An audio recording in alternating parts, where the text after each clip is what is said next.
Welcome to the Dynamic Leadership Center. If you're a small business owner, dynamic leadership is an exciting opportunity for you. And when I say small business, I'm talking about companies that are up to about 400 employees and or around $50 million in revenue. Of course, these numbers are a bit flexible since there are so many factors at play. Now, why use that as a benchmark?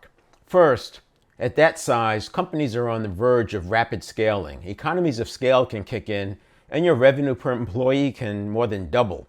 Second, I believe dynamic leadership works best when the CEO or owner has 100% freedom of action. That's critical for the flexibility that this style offers.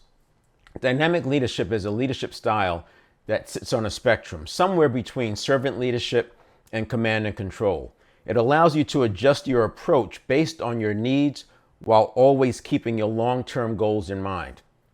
To help small business owners, I map dynamic leadership principles to Jim Collins' work, particularly his books Good to Great and Great by Choice.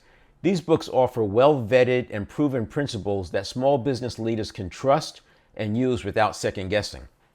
Now, if you're familiar with these books, you'll know something about the leaders behind the companies that made the leap from good to great. What's remarkable is how they maintained above average performance for over 15 years straight. Great by Choice highlights the companies that also held strong through the 2008 financial crisis, which saw businesses closing overnight, including some of the ones that had made the cut to good to great. It's a very useful comparison and study, and it's principle based because of the way Jim Collins' team did the research. Now, these leaders all had a few things in common. They operated with a long-term vision, one that was usually bigger than themselves. They didn't prioritize short-term quarterly results just to satisfy market pressures. In my own career, I've seen a lot. As an ex-Army officer, including command over atomic munitions and completing Ranger training, I've witnessed command and control from different perspectives. In the military, it works because there's not only an entire support structure that backs it up, there are also levers that every manager and leader, no matter how low on the totem pole, has access to. A disciplinary system that scales up to essentially putting people in jail, but with many, many steps in between for a person to correct their ways.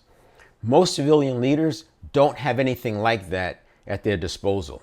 Threat of termination doesn't even come close. Yet, command and control is a very popular style, especially amongst boards and folks who are focusing on a short-term return.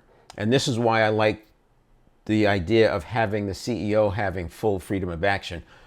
So they're not pushed into that direction by other stakeholders that may have some sway over them. On the flip side, as a sales manager and later sales operations executive, I experienced servant leadership firsthand. While it's a powerful tool for building trust and empowering teams, it has its limits as well. Top performers consistently leave money on the table because extrinsic motivation, it has its limits. Through my experience and research, I found that dynamic leadership is the right strategy for small businesses looking to grow and scale. It taps into something deeper, intrinsic motivation. While sales teams often rely on extrinsic motivation, things like commission checks, bonuses, and exotic trips, dynamic leadership draws its strength from leveraging the same levers that are at play for sports teams, the same kind of factors that lead to dynasty teams. Intrinsic motivation is about individuals finding joy and fulfillment in the activity and work itself, and it's more than possible. The leaders who took their companies from good to great and the ones who succeeded despite crisis fostered intrinsic motivation within their teams. In the Dynamic Leadership webinar, I unpack the skills and actions you can take to bring this style into your business. I also introduce the building blocks that make it easy to teach dynamic leadership as well as delegate the dynamic leadership process to your teams, enabling them to delegate responsibilities with confidence, and scale your leadership style as your business grows.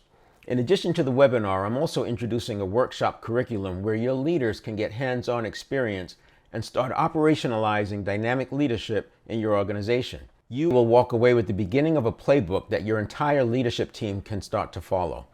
ensuring consistency and alignment as you grow. You can access that dynamic leadership webinar using the link that accompanies this video, as well as dates for upcoming workshops and other opportunities to build dynamic leadership in your organization. We'll see you on the other side.